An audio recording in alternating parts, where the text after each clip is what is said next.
stared at the official expulsion notice displayed on his neural interface, the holographic text burning into his retinas with each word. Subject deemed incompatible with colonial authority standards. Immediate departure required. No appeal process available. 23 years of life on New Terra, and this was how it ended, with bureaucratic coldness that made his stomach churn. The spaceport buzzed with activity around him, but felt utterly alone among the crowds of travelers, merchants, and officials. His single duffel bag contained everything he owned, a few changes of clothes, his grandfather's compass from Earth, and the modified plasma cutter that had gotten him into this mess in the first place. The tool hummed softly against his hip, a reminder of both his engineering skills and his defiance of corporate regulations. Final boarding call for transport vessel Wanderer, departing for the Outer Rim territories, announced the port's artificial intelligence through overhead speakers.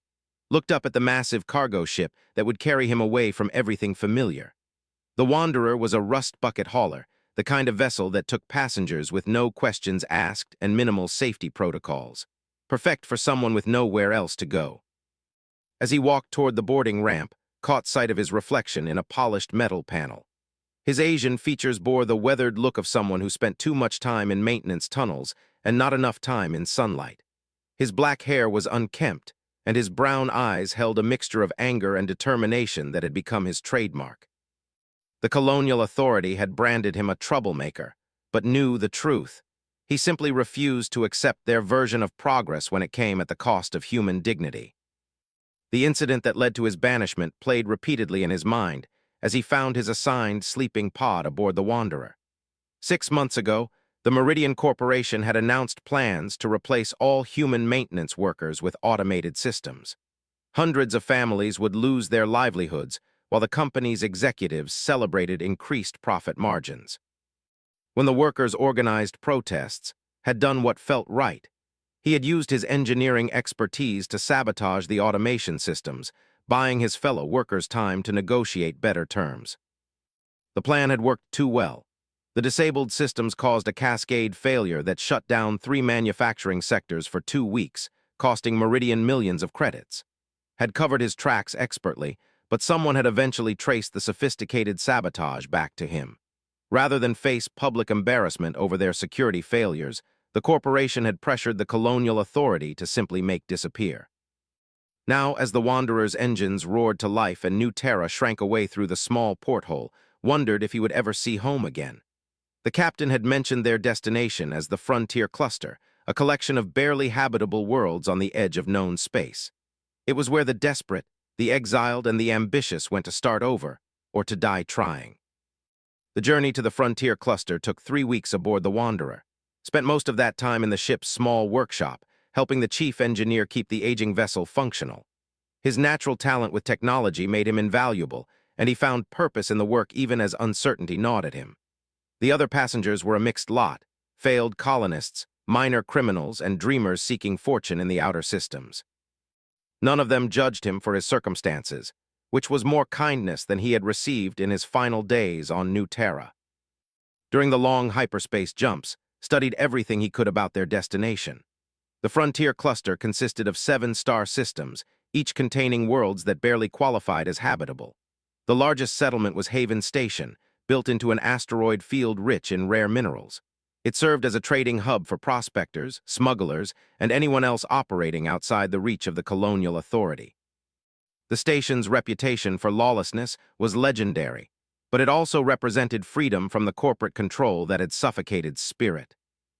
On their final night aboard the Wanderer, stood in the observation deck watching the stars streak past during their last hyperspace jump. Tomorrow, he would arrive at Haven Station with nothing but his skills and his determination to build a new life. The loneliness that had followed him from New Terra felt heavier than ever, but he pushed it aside. He had survived the corporate betrayal and the humiliation of exile. Whatever waited for him in the Frontier Cluster, he would face it on his own terms. The transition from hyperspace to normal space always felt like a gentle awakening, but this time it carried special significance. Pressed his face to the porthole as Haven Station came into view, a sprawling collection of docked ships, floating habitats, and industrial platforms connected by a web of transport tubes and docking arms. The asteroid field stretched endlessly in all directions, each rock potentially containing enough valuable minerals to make a prospector wealthy beyond imagination. As the wanderer approached the main docking bay, gathered his few possessions and prepared to disembark. The captain, a grizzled veteran named, found him in the passenger area. "First time in the frontier?" asked, studying with experienced eyes. "Yes, sir," replied, shouldering his duffel bag. "Word of advice, son. Out here, your reputation is everything. The folks at Haven Station don't care where you came from or what you've done, but they'll judge you quick on what you do next. Keep your wits about you, and you might just find what you're looking for." Nodded his thanks and joined the queue of passengers waiting to disembark. As the airlock cycled open and he got his first taste of Haven Station's recycled air, he felt a strange mixture of excitement and trepidation. The docking bay bustled with activity as cargo haulers moved freight, traders negotiated deals, and station personnel directed traffic with practiced efficiency. The gravity felt slightly lighter than New Terra's, and the air carried the distinctive metallic tang of a space station. Followed the flow of passengers toward the main concourse, marveling at the diversity of people around him. Humans from dozens of different colonies mingled with the occasional alien trader, creating a cosmopolitan atmosphere he had never experienced on New Terra's more homogeneous society. His first priority was finding accommodation and work. The passenger information packet had mentioned several areas of the station where newcomers could find temporary housing while they established themselves. Chose the engineer's quarter, reasoning that his technical skills would be in demand among the prospectors and salvage crews that called Haven Station home. The engineer's quarter occupied 3 levels of the station's core section, connected by lifts and maintenance shafts that reminded of home. The accommodations were Spartan but clean, small sleeping pods with basic amenities and shared common areas where residents could socialize and network. Rented a pod for a week, giving himself time to assess opportunities and make connections.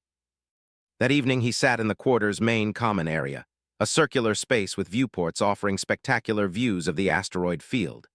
Other residents moved through the area, some engaged in quiet conversations while others worked on portable devices or simply relaxed after long shifts.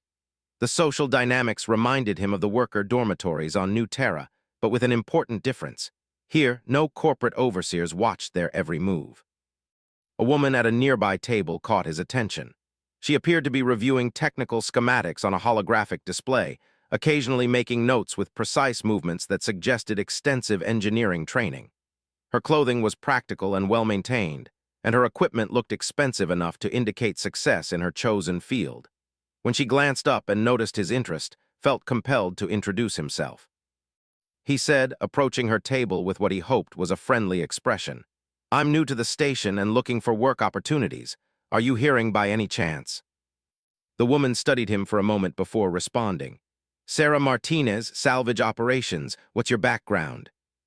Briefly outlined his experience with maintenance systems and automated equipment, carefully avoiding the circumstances that led to his departure from New Terra.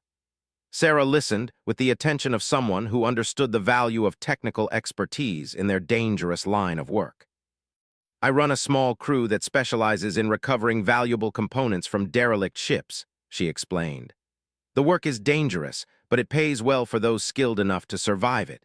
We're always looking for someone who can handle complex systems and think on their feet when things go wrong." The opportunity sounded perfect for skills, but he sensed there was more to Sarah's operation than simple salvage work. The equipment she carried and the cautious way she spoke suggested involvement in activities that might not strictly conform to station regulations. In his current circumstances, that didn't particularly concern him. "I'm interested," said. "When can we discuss the details?" Sarah smiled for the first time since their conversation began. "Tomorrow morning, Docking Bay 7. Be there at 0800 and bring whatever tools you think you'll need. We're heading out to investigate a promising find in the outer asteroids." As returned to his sleeping pod that night, he felt cautiously optimistic about his prospects. The loneliness of exile still weighed on him, but the possibility of meaningful work and new relationships offered hope for the future. He had no way of knowing that his decision to join Sarah's salvage crew would set in motion events that would challenge everything he thought he knew about survival, loyalty, and the true meaning of home. The next morning arrived with the artificial dawn cycle that regulated life aboard Haven Station. gathered his tools and made his way to Docking Bay 7, where he found Sarah and her crew preparing their ship for departure. The vessel was a modified mining shuttle called the Scavenger, equipped with cutting tools, magnetic grapples, and cargo holds designed for salvage operations. Sarah introduced him to the other crew members. Jin, a pilot whose steady hands and calm demeanor inspired confidence, and Tors, a former military engineer whose expertise in weapons and defensive systems suggested their salvage work might involve more danger than had initially realized. All three welcomed him with the reserved friendliness of professionals who understood the value of competent teammates. As the Scavenger undocked from Haven Station and headed into the asteroid field, felt the familiar excitement of beginning a new adventure. The stars stretched endlessly beyond the cockpit windows, and somewhere among them lay opportunities for redemption, purpose, and perhaps even a new kind of home. He had been banished from the only world he had ever known, but in the vast frontier of space, exile might prove to be the first step toward something greater than he had ever imagined possible. The asteroid field stretched endlessly in all directions as the Scavenger navigated through the floating rocks with practiced ease, had spent the first week learning the ship's systems and earning the trust of his new. Sarah Martinez proved to be an excellent leader, balancing caution with the calculated risks necessary for profitable salvage operations. Jin's piloting skills were exceptional, threading their ship through debris fields that would challenge even experienced navigators. Tors maintained their equipment with military precision, while keeping watch for the pirates and claim jumpers that plagued legitimate salvage crews. Their current target was a derelict passenger liner that had been discovered drifting in an unmapped section of the asteroid field. The vessel's identification transponder was dark, and its hull showed signs of recent weapons fire, clear indicators that investigating it would require careful planning and quick reflexes. According to Sarah's contacts, the ship had been carrying wealthy passengers when it disappeared 6 months ago, making it a potentially lucrative find for anyone brave enough to board it. Studied the sensor readings as they approached the derelict. The ship was massive, easily 3 times the size of anything he had worked on before. Its elegant lines and expensive construction marked it as a luxury vessel designed for the wealthy elite who could afford private interstellar travel. Scorch marks along its hull told a story of violence, while the scattered debris field around it suggested the attack had been sudden and overwhelming. "Life support is completely dead," Jin reported from the pilot's station. "No power signatures, no heat emissions. Whatever happened here, there are no survivors." Sarah activated the ship's external cameras, giving them a closer look at their target. The passenger liner's docking ports appeared intact, offering multiple entry points for a boarding party. However, the lack of information about what they might find inside made the operation inherently dangerous. Derelict ships could contain anything from valuable cargo to automated defense systems still programmed to eliminate intruders. "Tors, what do you think?" Sarah asked, turning to their security specialist. Tors studied the tactical display with the intensity of someone who had survived dangerous boarding operations before. "The weapon's damage looks like pirate work, fast, brutal, designed to disable rather than destroy. They probably took what they wanted and left the rest. The question is whether they left any nasty surprises behind." Felt his pulse quicken as he realized they were actually going to board the derelict. His experience with complex systems would be invaluable once they were inside, but the thought of exploring a ship where people had died violently made his stomach clench with nervous energy. The loneliness of exile had driven him to seek purpose in dangerous work, but he was beginning to understand just how dangerous that work could be. "You're with me for the initial sweep," Sarah decided. "Jin, keep the Scavenger ready for immediate departure. Tors, watch our backs and monitor communications. If we're not back in 2 hours, assume the worst and return to Haven Station." The boarding party consisted of Sarah, both wearing environment suits equipped with emergency oxygen, tool belts, and communication systems. Carried his modified plasma cutter along with a standard salvage kit, while Sarah brought scanning equipment designed to locate valuable materials and electronic components. Their magnetic boots would allow them to move through the zero-gravity environment inside the derelict, but maneuvering in bulky suits would slow their exploration. The docking procedure took 15 minutes as Jin carefully mated their ship with one of the liner's service airlocks. The sound of magnetic clamps engaging echoed through the Scavenger's hull, followed by the hiss of atmospheric equalization. When the airlock indicator showed green, Sarah and entered the chamber and began the boarding process. The derelict's airlock responded to their override codes, sliding open to reveal a dark corridor lined with expensive fixtures that spoke of the ship's luxury origins. Emergency lighting strips provided minimal illumination, casting eerie shadows that danced as they moved. Their helmet lights cut through the darkness, revealing floating debris and clear signs of the violence that had claimed the vessel. "Stay close and watch for booby traps," Sarah whispered over their private communication channel. "Pirates sometimes leave presents for salvage crews who come after them." They moved carefully through the ship's passenger decks, marveling at the opulent accommodations that had housed the wealthy travelers. Silk wall coverings and crystal fixtures spoke of enormous expense, while the scattered personal belongings told stories of lives interrupted by sudden catastrophe. Found himself wondering about the passengers, who they had been, what dreams they had carried, and whether anyone mourned their disappearance. The ship's central computer core was located on the command deck, several levels above their entry point. Sarah's scanner indicated that the computer systems might still contain valuable data, including passenger manifests, cargo inventories, and navigation logs that could be sold to interested parties. However, reaching the command deck required navigating through the ship's most dangerous sections, where automated defenses might still be active. As they climbed through maintenance shafts and service corridors, began to appreciate the complexity of the vessel's design. The passenger liner incorporated technologies he had never seen before, including quantum processors and nanofabrication systems that represented the cutting edge of colonial authority research. Whoever had owned this ship possessed resources far beyond those of ordinary wealthy travelers. "Sarah, look at this," called out as they reached a particularly interesting junction. His helmet light had revealed a sealed door marked with biohazard warnings and corporate logos he didn't recognize. The door's locking mechanism appeared intact, suggesting whatever lay behind it had been deemed too dangerous for the pirates to investigate. Sarah examined the door with professional interest while consulting her scanner for additional information.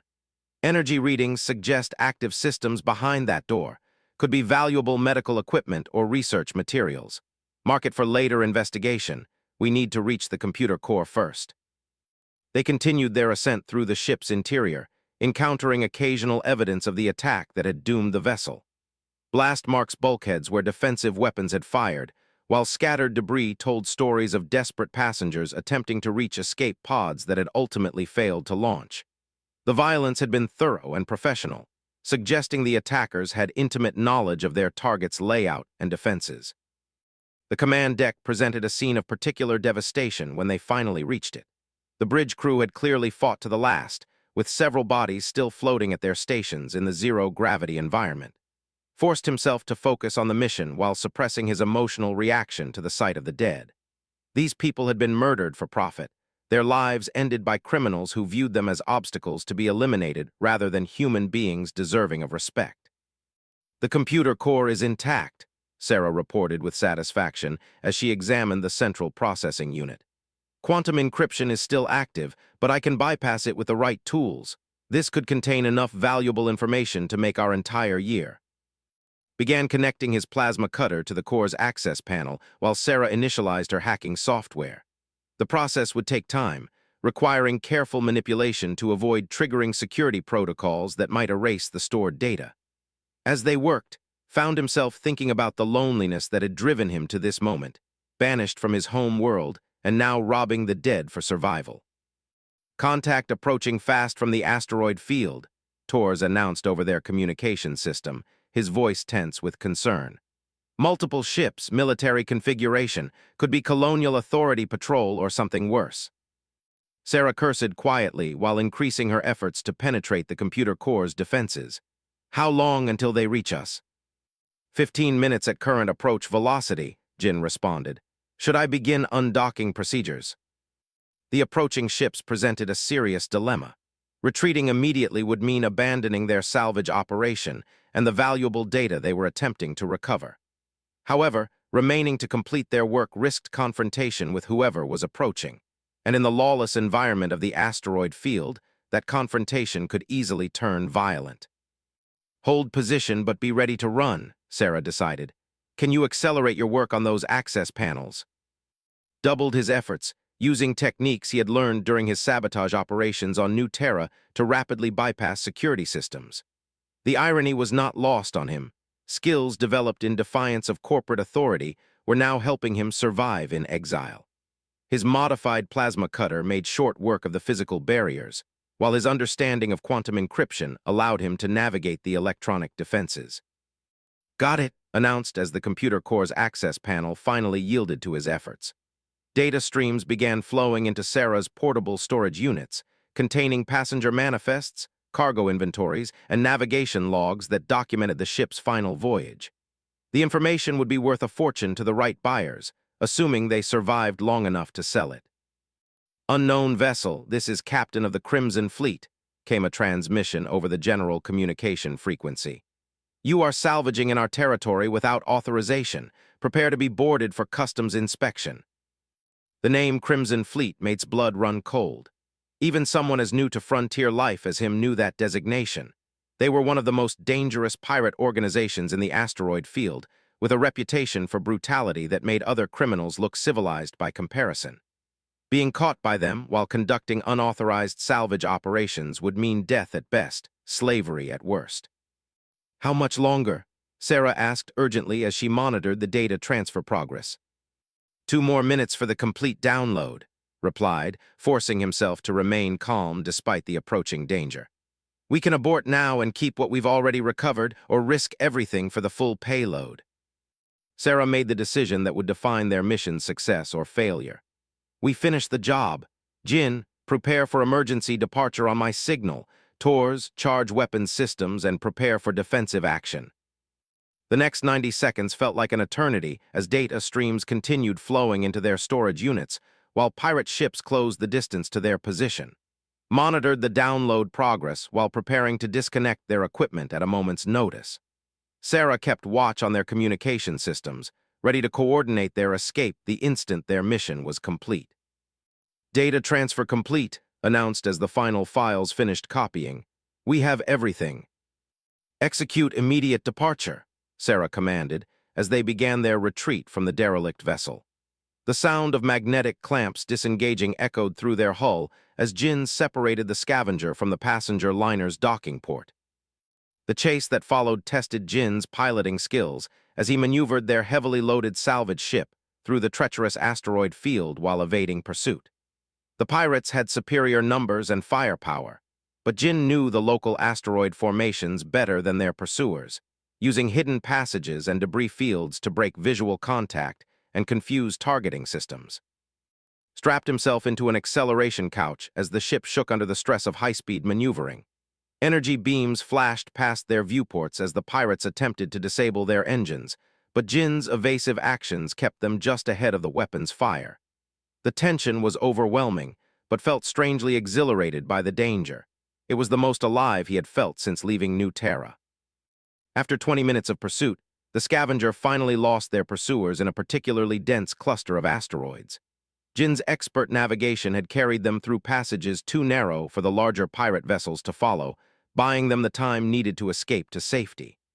As Haven Station appeared on their sensors, realized they had survived their first real test as a salvage crew. The debriefing back at Haven Station revealed the true value of their discovery. The passenger liner's data contained information about secret colonial authority research projects, corporate conspiracies, and political scandals that would be worth millions to the right buyers. More importantly, the passenger manifest included the name of someone who would change life forever, Princess Lyra of the Sovereignty, listed as traveling under an assumed identity when the ship was attacked. Stared at the name on the manifest while Sarah explained its significance. The Sovereignty was humanity's rival in the expansion wars, a confederation of worlds that had broken away from colonial authority control 3 years ago. Princess Lyra was the daughter of their supreme commander and a key figure in their independence movement. If she had been aboard the derelict passenger liner, her fate was now a matter of interstellar importance. "This changes everything," Sarah said quietly as they reviewed the implications. "If the Sovereignty thinks we have information about their princess, they'll move heaven and earth to get it back. We're not just salvage operators anymore, we're players in a much larger game." Nodded slowly, understanding that his exile from New Terra had led him into circumstances he never could have imagined. The loneliness that had driven him to seek purpose among strangers was about to be tested in ways that would challenge his very survival. But as he looked around at his new and considered the adventure that lay ahead, he realized that perhaps being banished from his home had been the first step toward finding where he truly belonged. The discovery of Princess Lyra's name on the passenger manifest had transformed simple salvage mission into something far more dangerous and complex. 3 days had passed since their return to Haven Station, and the crew of the Scavenger found themselves the target of intense interest from parties they couldn't identify. Strange ships had been spotted near the station. Surveillance drones appeared and disappeared with suspicious frequency, and Sarah's usual contacts had become evasively silent when asked about potential buyers for their data. Sat in his sleeping pod reviewing the passenger manifest for the 100th time, trying to understand why Princess Lyra had been traveling aboard a luxury liner under an assumed identity. According to the limited information they had recovered, she was listed as Doctor, conducting research on behalf of the Colonial Authority's Scientific Division. The cover identity was sophisticated enough to pass casual inspection, but it raised obvious questions about what kind of research required such elaborate deception. "We need to talk," Sarah's voice came through his communication system with unusual urgency. "Meet me in Maintenance Bay 3. Come alone and watch for surveillance." The Maintenance Bay was one of several secure locations where the salvage crews conducted sensitive business away from the prying eyes of station security. Made his way there through service corridors and maintenance shafts, using his engineering knowledge to avoid the main thoroughfares where monitoring systems might track his movements. The isolation and paranoia reminded him of his final days on New Terra, when corporate security had begun closing in on his sabotage activities. Sarah was waiting for him with Tors when he arrived at the maintenance bay. Both looked tense, and their body language suggested they had discovered something significant while he had been reviewing the passenger data. Noticed that Tors was carrying more weapons than usual, including a military-grade plasma rifle that was definitely not standard salvage equipment. "We have a problem," Sarah announced without preamble. "My contact at the information brokerage just went missing. According to witnesses, a group of very professional people visited his shop yesterday evening. This morning, the shop was empty and he was nowhere to be found." Felt a chill of recognition. The same pattern had played out on New Terra when the Meridian Corporation had decided to silence potential witnesses to his sabotage activities. Professional intimidation followed by disappearance was a standard tactic for organizations with resources and connections to make problems vanish permanently. "Who do you think is behind it?" asked, though he suspected he already knew the answer. "Could be Colonial Authority intelligence, agents, or even the Crimson Fleet if they've figured out what we found," Tors replied grimly. "The point is, someone wants that data badly enough to start eliminating people who might have access to it. That makes us primary targets." Sarah activated a privacy shield generator, ensuring their conversation couldn't be monitored by electronic surveillance. The device created a localized field of static that would interfere with any listening devices while making their voices inaudible beyond a few meters. Such precautions had become necessary as their simple salvage operation evolved into a complex game of interstellar espionage. "I've been thinking about our situation," Sarah continued once the privacy field was active. "The data we recovered is too hot to sell through normal channels. Every information broker in the sector will be watching for it, and anyone we approach becomes a potential target. We need to find another solution." Been considering the same problem during his lonely hours reviewing the passenger manifest. The loneliness that had driven him into exile was beginning to transform into something else, a growing sense of responsibility for the welfare of people who had shown him kindness when he had nowhere else to go. Sarah, Jin, and Tors had given him purpose and companionship when he was still adjusting to life in the frontier. Now their lives were in danger because of information they had discovered together. "What if we try to contact Princess Lyra directly?" suggested, knowing the idea was dangerous but feeling compelled to voice it anyway. "If she's still alive, she might be willing to pay handsomely for information about what happened to her ship. And if she's dead, the Sovereignty might still want to know the truth about how she died." Tors looked at him as if he had suggested flying into a star. "Contact that's suicide. They shoot first and ask questions later when dealing with anyone connected to their princess. Besides, how would we even find them? It's not like they advertise their locations." Sarah studied with the calculating expression he had come to recognize as her planning face. Actually, that might not be as impossible as it sounds. They have been secretly recruiting sympathizers throughout the colonial authorities' territory. If we can make contact with their underground network, we might be able to arrange a meeting. The conversation was interrupted by Jin's voice over their communication system, tense with urgency. "We have company. 3 ships just entered the docking bay, and they're not following standard arrival protocols. Military configuration, unmarked hulls. You need to get back here now." The 3 of them exchanged glances before quickly gathering their equipment and heading for the service corridors that would take them back to the scavenger. Felt the familiar surge of adrenaline that had sustained him through his most dangerous missions on New Terra. But this time, the stakes were higher than corporate sabotage. If they were captured now, their interrogation would involve techniques far more sophisticated than anything the colonial authority had used against common criminals. They reached the scavenger to find Jin already running through the pre-flight sequence while monitoring the approaching ships on his sensor display. The vessels were indeed military in configuration, with the sleek lines and heavy armament that marked them as purpose-built for combat rather than commerce. Their lack of identification markings suggested they operated under government authority, but preferred to maintain plausible deniability for their actions. 6 minutes to departure readiness, Jin reported as he strapped themselves into acceleration couches. The approaching ships have requested permission to board us for customs inspection. I told them we're experiencing engine problems and need time for repairs. Sarah activated the ship's external cameras, giving them a closer look at their potential adversaries. The lead ship was launching a boarding shuttle, clearly indicating they had no intention of accepting delays or excuses. Realized they were about to experience the same kind of professional intimidation that had driven his information broker contact into hiding. "Tours, can we outrun them?" Sarah asked while monitoring their departure preparations. "Not with a cold engine and full cargo holds," Torres replied after consulting his tactical display. "They'll catch us before we clear the docking bay. Our best option might be to cooperate and hope they're only after information rather than permanent solutions." Felt a surge of the same defiant anger that had motivated his sabotage activities on New Terra. He had been banished from his home for standing up to corporate authority, and now he was facing similar persecution for simply trying to survive in exile. The loneliness and frustration of the past few months crystallized into determination to resist another attempt at intimidation. "What if we give them what they want, but not the way they expect?" suggested, his mind racing through possibilities. "We could transmit the passenger manifest data to Haven Station's public network before they board us. Once it's in the public domain, killing us won't accomplish anything." Sarah considered the suggestion while watching the boarding shuttle approach their ship. "That might work for protecting us, but it would also make the information worthless for any future negotiations. We'd lose our only bargaining chip." The boarding shuttle made contact with their hull as Jin completed the docking sequence under duress.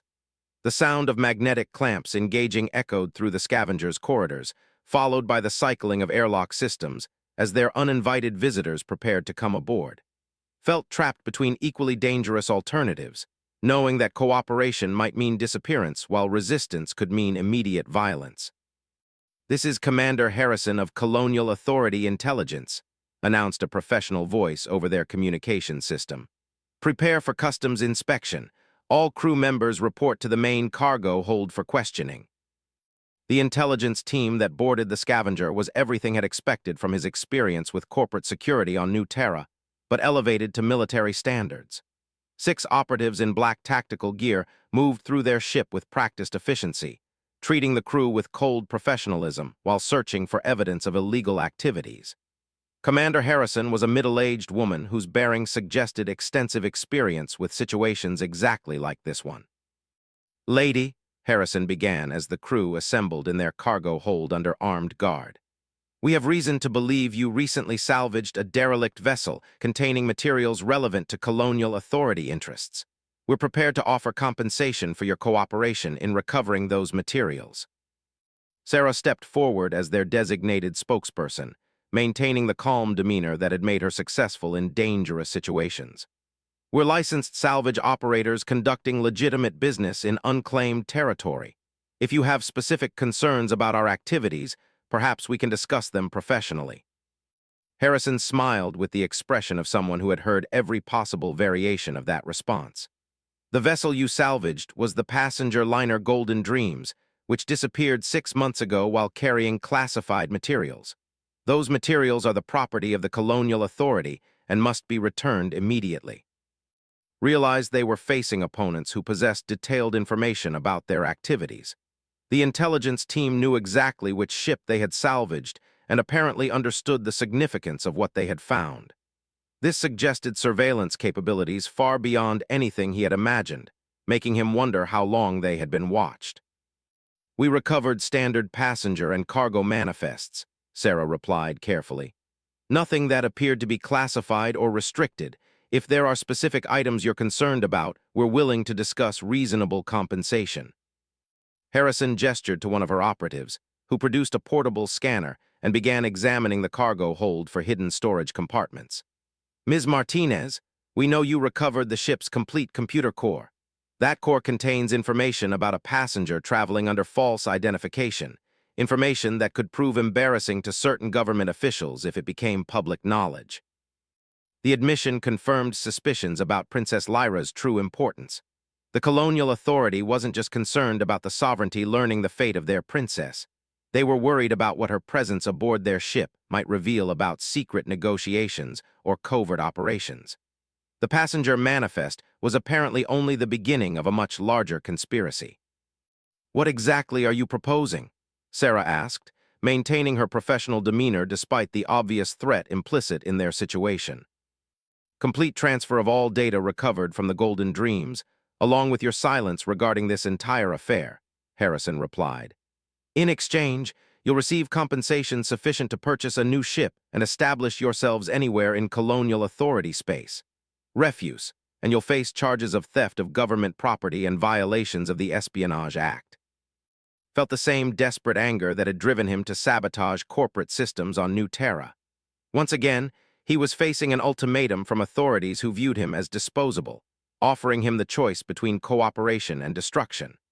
The loneliness of exile had brought him to this moment, but his growing loyalty to his made the decision more complex than simple self-preservation. "We need time to consider your offer," Sarah said diplomatically. "You have 1 hour to reach a decision," Harrison replied. "My team will wait aboard your ship to ensure there are no misunderstandings about the seriousness of this situation." As the intelligence operatives spread throughout the scavenger to begin their surveillance, realized they were trapped in a scenario that had no good outcomes. Cooperation would mean betraying the trust of potential contacts and surrendering their only bargaining chip for uncertain promises. Resistance would mean facing the full power of Colonial Authority intelligence with limited resources and nowhere to run. But as looked around at Sarah's determined expression, Tor's military readiness, and Jin's calm focus on potential solutions, he realized he was no longer facing this decision alone.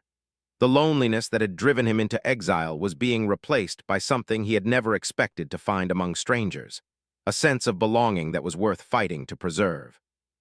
The next hour would determine whether their newfound partnership could survive the first serious test of their loyalty to each other. Began planning their response to Commander Harrison's ultimatum, drawing on every lesson he had learned about resisting authority and protecting the people who mattered to him. The princess's fate might be unknown, but his crew's future was still within their power to determine.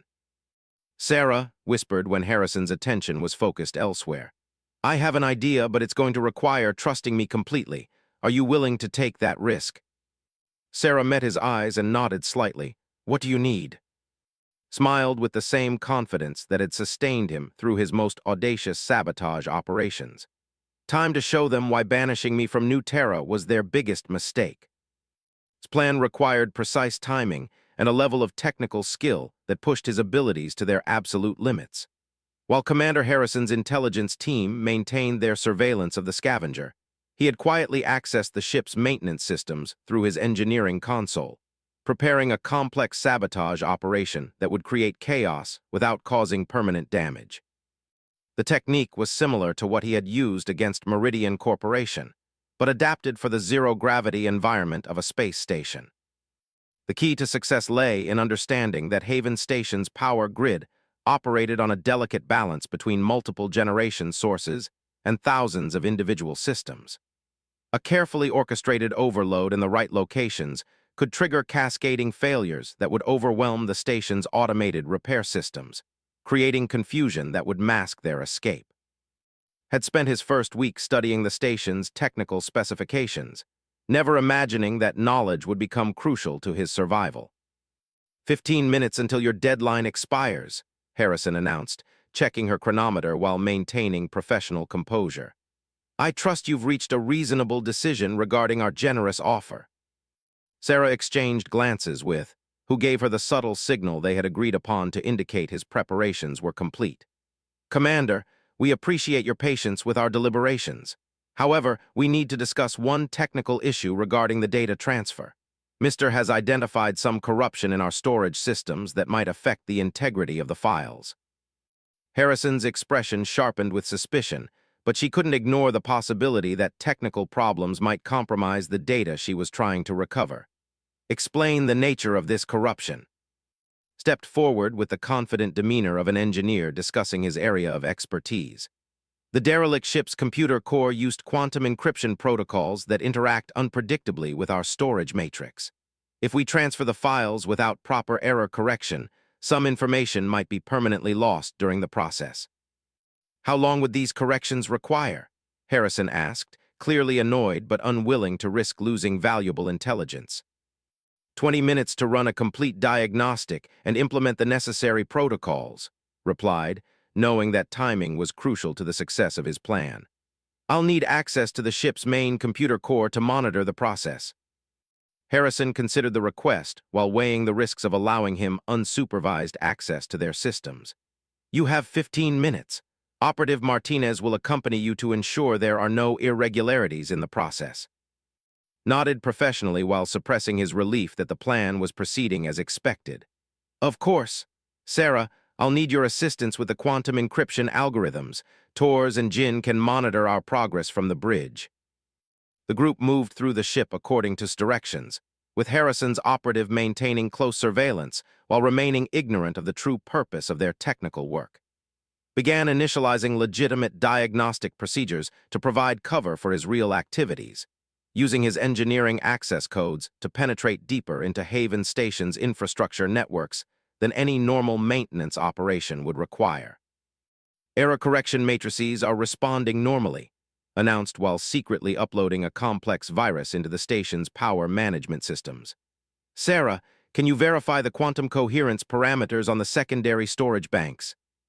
Sarah played her part perfectly, providing technical responses that sounded authoritative while having no actual meaning. Her performance convinced Harrison's operative that they were witnessing legitimate engineering work rather than the sophisticated sabotage operation that was actually conducting. The beauty of the plan lay in its use of real technical knowledge to disguise activities that were anything but routine maintenance. Meanwhile, Tors and Jin had reached the bridge where they could monitor station communications and prepare for emergency departure. The intelligence team's boarding shuttle was still docked to their hull, but Jin had quietly activated their backup propulsion systems in preparation for a rapid undocking sequence. Tors monitored the tactical situation, watching for any signs that Harrison's people had discovered the true nature of his activities. How much longer? Sarah asked, playing the role of an impatient crew chief while actually providing him with a status update on their timeline. 5 more minutes for the final verification sequence, replied while initiating the cascade failure that would plunge Haven Station into controlled chaos. The quantum encryption is particularly complex in this section of the files. The first sign of success came when the lighting in their compartment flickered briefly as power fluctuations began rippling through the station's electrical grid. Virus had found its target, systematically overloading distribution nodes in a pattern designed to maximize confusion while minimizing actual danger to the station's inhabitants. Emergency systems would prevent life support failures, but non-essential systems would experience widespread interruptions. What was that? Harrison's operative asked, reaching for his communication device as more power fluctuations occurred throughout the ship. Probably just routine power grid maintenance, Sarah replied with convincing nonchalance. Haven Station's infrastructure is pretty old. We see fluctuations like this all the time. Continued his performance while monitoring the spread of his sabotage program through Haven Station's networks. The virus was operating exactly as designed, creating a progressive cascade of system failures that would appear to be the result of equipment aging and maintenance neglect rather than deliberate attack. Within minutes, the entire station would be dealing with emergency situations that would occupy their security forces for hours. The station's emergency alert system activated with a piercing tone that echoed throughout the scavenger's hull. "Attention all residents and visitors," announced the automated voice. "We are experiencing multiple power grid failures. All non-essential systems will be shut down while emergency repairs are conducted. Please remain in your current locations until further notice." Harrison's expression transformed from professional composure to cold suspicion as she realized the timing of the power failures was too convenient to be coincidental. "Mister, shut down your diagnostics immediately and step away from that console." With apparent confusion while secretly transmitting the final command sequence that would complete his sabotage operation. "Commander, I don't understand the concern. We're just running standard error correction protocols." "The power failures began the moment you started your so-called diagnostics," Harrison replied while drawing her sidearm. "Either you're the unluckiest engineer in the galaxy, or you've been deliberately sabotaging station systems." The accusation hung in the air for several tense seconds before made his choice. The loneliness and frustration that had driven him to this moment crystallized into determination to protect the people who had given him purpose in exile. His had shown him loyalty when he had nothing to offer but his skills and determination. Now it was time to return that loyalty, regardless of the personal cost. "You're right," admitted with a slight smile. "I have been sabotaging the station's power grid, and in about 30 seconds, the docking bay's magnetic clamps are going to experience a catastrophic failure that will release your boarding shuttle into open space." Harrison's operative reached for his weapon, but Torres chose that moment to demonstrate why his military training made him invaluable to their crew. The former soldier appeared in the doorway with his plasma rifle trained on Harrison's team, moving with the silent efficiency that had kept him alive through numerous combat operations. "Drop your weapons and move to the cargo hold," Torres commanded with deadly calm. "Try anything heroic, and you'll discover why the Frontier War veterans have such an interesting reputation." The intelligence operatives with professional resignation, clearly recognizing that their mission had failed despite their superior numbers and official authority. Harrison maintained her dignity while surrendering her sidearm, but her expression promised that this encounter would not be forgotten or forgiven by colonial authority intelligence. "Jin, initiate emergency departure procedures," Sarah commanded through their internal communication system. "All station clamps are about to release simultaneously." The scavenger shuddered as sabotage program completed its mission, causing the docking bay's magnetic clamps to disengage in rapid succession.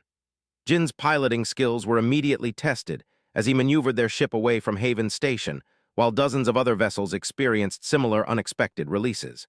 The chaos was spectacular, with ships of all sizes drifting free from their moorings as emergency response teams struggled to restore power to critical systems.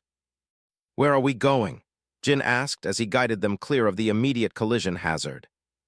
"The Nebula Cluster," Sarah replied, referencing a region of space known for its navigational hazards and lack of colonial authority presence. "We need time to figure out our next move without interference from Harrison's people." Watched Haven Station recede through the viewports while considering the magnitude of what they had just accomplished. His engineering skills had enabled their escape, but they were now fugitives from colonial authority justice with nowhere to run except deeper into the dangerous frontier territories.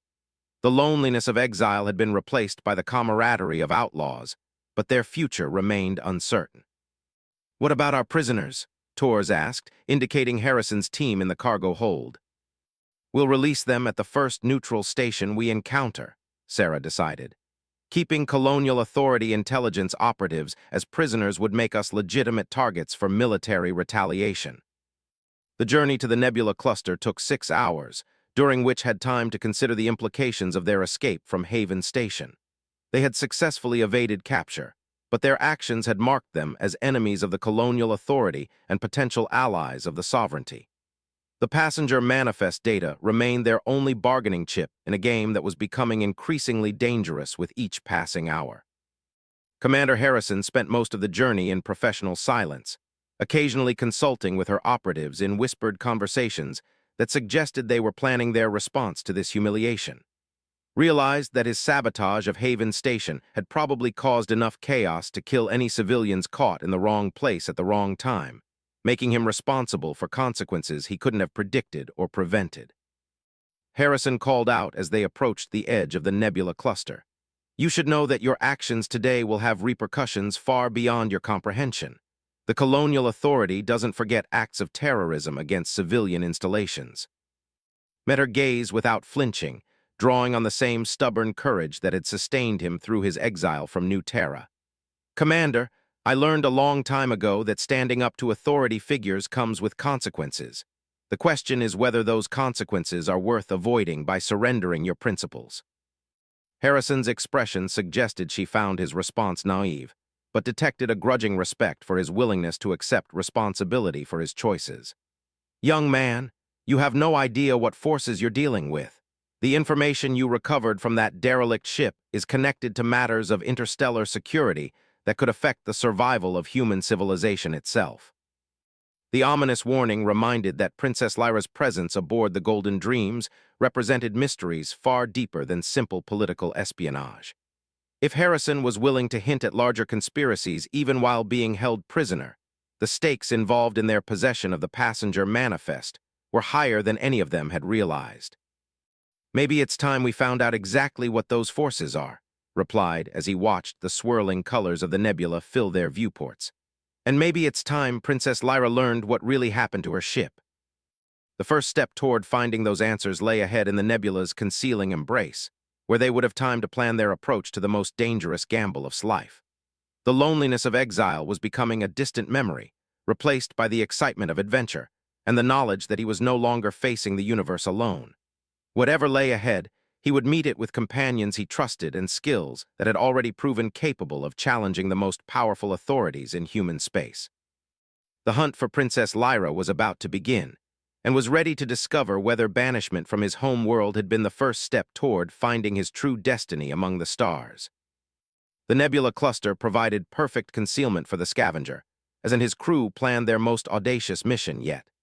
They had released Commander Harrison and her intelligence team at a neutral trading post 3 days ago, but not before extracting valuable information about sovereignty operations in the frontier regions. The intelligence operative had been remarkably forthcoming once she realized their knowledge of Princess Lyra's fate might serve colonial authority interests, revealing the location of a secret research facility where the princess might be found. Studied the tactical display showing their destination, a heavily defended asteroid base hidden deep within the nebula's ionized gas clouds. The facility was designated as a xenobiology research station, which explained Princess Lyra's cover identity aboard the Golden Dreams. She hadn't been traveling as a diplomat or political figure, but as a scientist conducting classified research that required absolute secrecy. The nature of that research remained unknown, but its importance was demonstrated by the fortress-like defenses surrounding the asteroid base. Approaching the outer perimeter now, Jin reported from the pilot's station. Sensor sweeps are active, but the nebula interference should mask our approach as long as we maintain minimal power emissions. Sarah monitored their stealth systems, while Tors prepared the ship's limited weapons for potential combat. The plan they had developed was based on expertise in system infiltration rather than direct assault, relying on his ability to penetrate the facility's security networks and locate Princess Lyra without triggering massive defensive responses. However, the risks were enormous. If captured, they would face interrogation by intelligence operatives who made colonial authority professionals seem gentle by comparison. The loneliness that had once consumed during his exile from New Terra seemed like a distant memory as he worked alongside his to prepare for their mission. These people had become more than colleagues or business partners. They were the family he had never expected to find among the outcasts and misfits of frontier society. Their willingness to risk everything for a plan that might reunite him with someone who could end his isolation forever demonstrated a loyalty he had never experienced before. Security perimeter ahead, Torres announced as his sensors detected the first layer of the asteroid base's defenses. Automated weapon platforms, shield generators, and what looks like a squadron of patrol fighters on standby alert. Activated his engineering console and began probing the defensive network's electronic signatures. I'm detecting standard encryption protocols, but with some modifications I haven't seen before. They're definitely protecting something important in there. The asteroid base itself was a marvel of military engineering, carved into a massive rock formation and defended by overlapping fields of fire that would destroy any conventional assault force. The facility's communications array suggested it maintained regular contact with command authority, making any rescue attempt a race against time before reinforcements could arrive. Realized their window of opportunity would be measured in hours rather than days. There, Sarah pointed to a section of the asteroid's surface where mining equipment created a blind spot in the sensor coverage. If we can approach from that direction and dock with one of the maintenance shafts, might be able to penetrate their internal systems. Jin studied the approach vector while calculating the risks involved in maneuvering through the nebula's energy storms and gravitational anomalies. It's doable, but we'll have to fly completely dark to avoid detection. No active sensors, no communication systems, and minimal life support until we reach the docking point. Felt the familiar surge of adrenaline that had sustained him through his most dangerous operations on New Terra. But this time, the stakes extended far beyond personal survival. Princess Lyra represented the possibility of ending the loneliness that had driven him into exile, offering hope for connection with someone who shared his experience of being separated from everything familiar.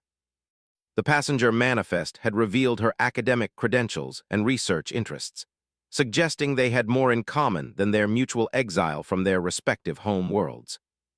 The approach to the asteroid base required 2 hours of nerve-wracking navigation through shifting energy fields and gravitational eddies that could crush their ship without warning. Jin's piloting skills were tested to their absolute limits as he guided the scavenger through passages barely wide enough for their hull, relying on intuition and experience when their sensors were forced to remain silent. Found himself holding his breath as debris fields and energy discharges flashed past their viewports in terrifying proximity. "Docking shaft located," Jin whispered as they finally reached the maintenance section of the asteroid base. "Magnetic clamps engaging. We have seal integrity. You're clear for infiltration." Had spent the journey studying the facility's architectural plans recovered from colonial authority intelligence databases, memorizing the layout of corridors, laboratories, and security checkpoints that separated him from his objective. His modified plasma cutter was concealed beneath his maintenance coveralls, along with a selection of electronic tools that would allow him to bypass most security systems. The disguise was simple but effective. Maintenance workers were largely invisible to security personnel unless they actively drew attention to themselves. The asteroid base's interior exceeded expectations for both sophistication and comfort. The corridors were wider than typical military installations, with environmental systems that maintained pleasant temperatures and air quality despite their location deep within a hostile nebula. The lighting was designed to simulate natural daylight cycles, suggesting the facility housed personnel on long-term assignments rather than temporary military deployments. Moved through the maintenance areas with practiced confidence, using his engineering knowledge to blend in among the technicians who kept the base operational. His Asian features and practical clothing helped him avoid scrutiny from security patrols, who seemed more concerned with monitoring the laboratory sections than the utility areas where he conducted his infiltration. The facility's internal communication network proved vulnerable to his hacking techniques, allowing him to access personnel directories and location tracking systems. Dr. Xenobiology Division, Laboratory Complex 7, read from the directory listing that confirmed Princess Lyra was indeed present at the facility. Her cover identity had apparently been maintained even after the destruction of the Golden Dreams, suggesting the sovereignty was unaware of the attack that had claimed their diplomatic mission. Laboratory Complex 7 occupied an entire section of the asteroid base, protected by additional security measures that reflected the sensitive nature of the research conducted there. Observed the checkpoint procedures from a maintenance alcove, nodding the biometric scanners and armed guards that controlled access to the restricted area. Penetrating those defenses would require more than simple disguise and electronic infiltration. The solution came from his understanding of the facility's life support systems.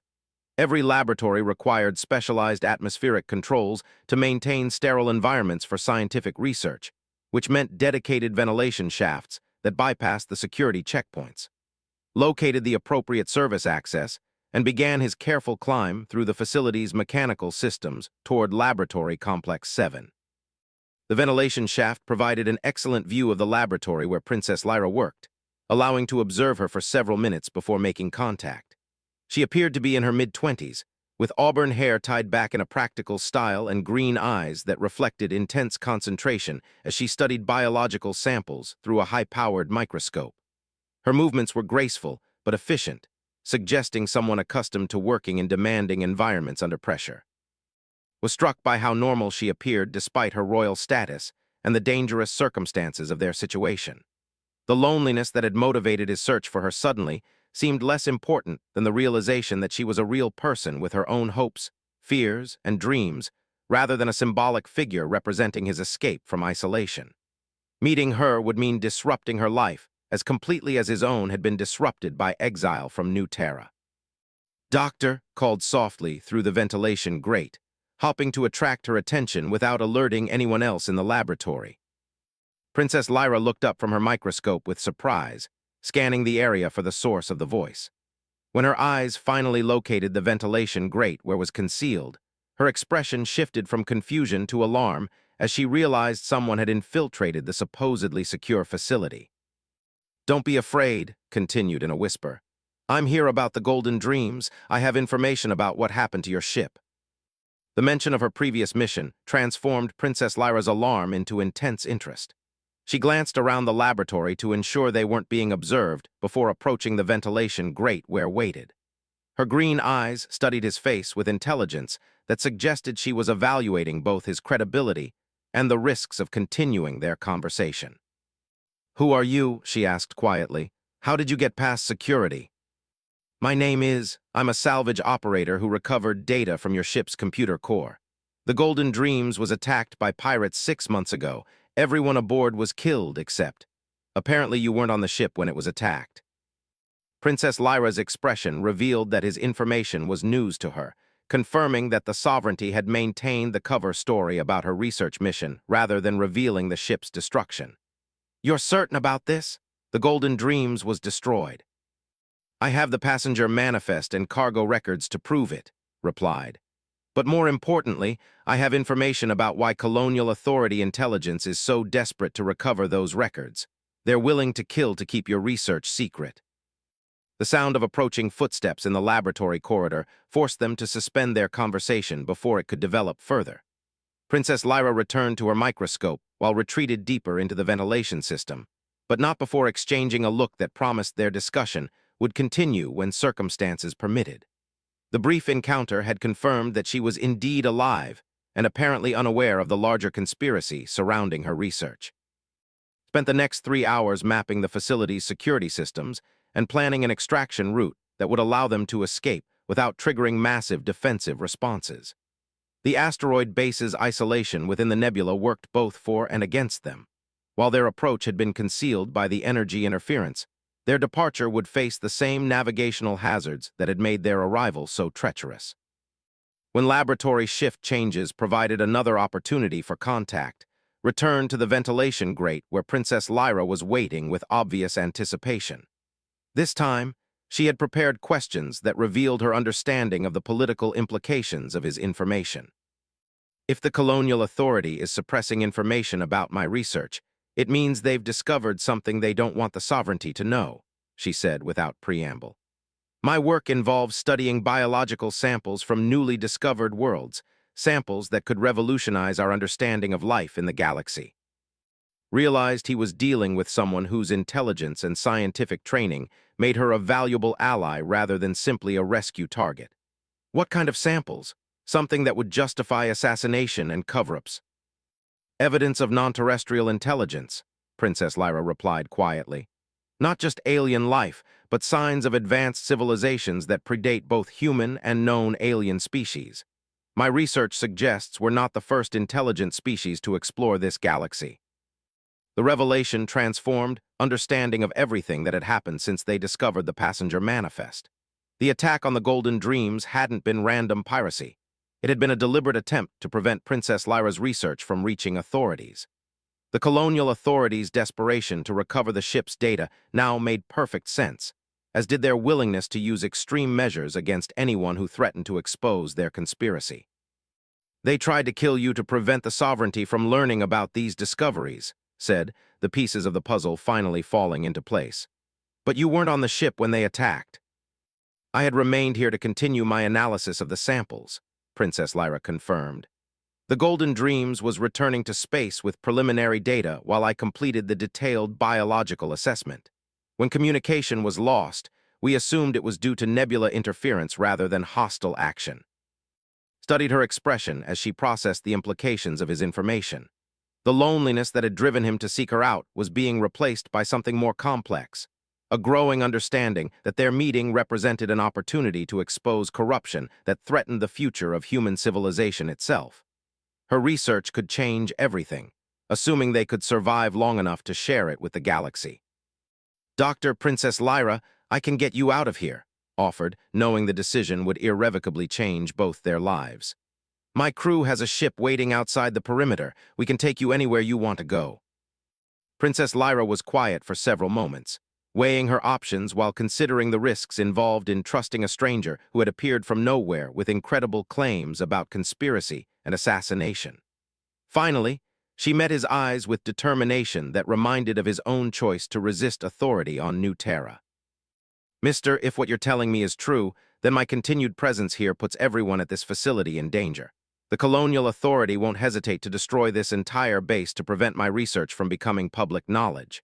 She paused, then continued with resolve that sealed their partnership. "Help me gather my essential data, and I'll come with you.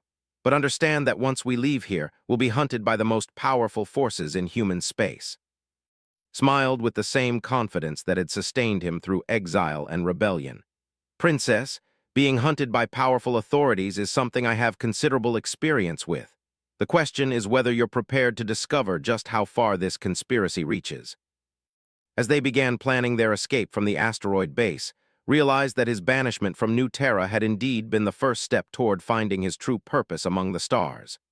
The loneliness of exile was ending, replaced by partnership with someone whose courage and intelligence matched his own determination to resist oppression. Together, they would expose the truth about the galaxy's hidden history and the forces that sought to suppress it. Their adventure was just beginning, but was no longer alone in the vast darkness of space. Princess Lyra had chosen to trust him with her life and her revolutionary discoveries, offering him the connection he had sought and the chance to make a difference that extended far beyond personal survival. The banished engineer and the exiled princess would face the universe together, armed with dangerous knowledge and the determination to ensure that truth could not be suppressed by those who feared its consequences.